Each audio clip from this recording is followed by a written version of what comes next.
Townrow is a fund distributor stealing from the fund he is in charge of.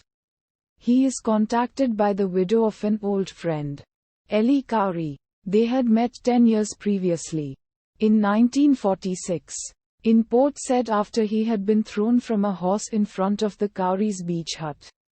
Mrs. Cowrie wants Townrow to go to see her in Cairo because she believes her husband was murdered. After thinking it through, Townrow accepts Mrs. Cowrie's offer of a plane ticket to Cairo. He stops over in Rome where he converses with an Israeli journalist who accuses the British government of failing to prevent the Holocaust. The discussion ends on a friendly note. In Cairo, Townrow makes a joke about marrying Mrs. Cowrie for her money to an immigration officer, which leads to him being interrogated.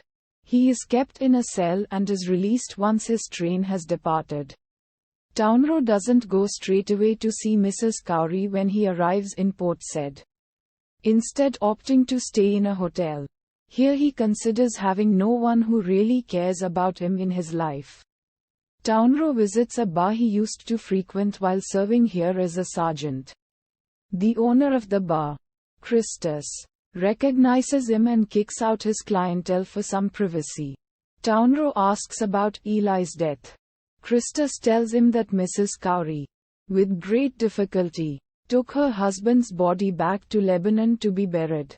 Because of her actions, Colonel Nasser took the Suez Canal as Egypt's. Townrow is not sure whether to believe any of this and gets so drunk he blacks out. He awakens naked and alone, and is attacked by a passing camel driver, causing his head and one eye to be bandaged for most of the remainder of the novel.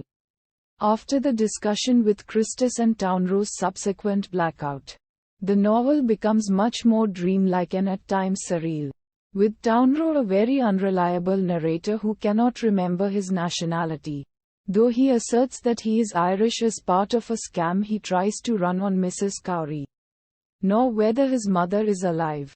He imagines that Ellie is still alive, or that he is watching the burial at sea.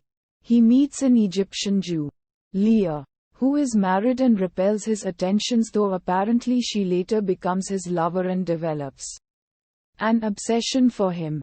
Townrow walks through scenes of mob unrest, is arrested as a spy, and watches bloody gunfights between Egyptian and British troops with bemused detachment.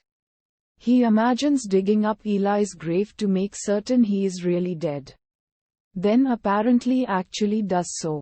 Udharan Chinne.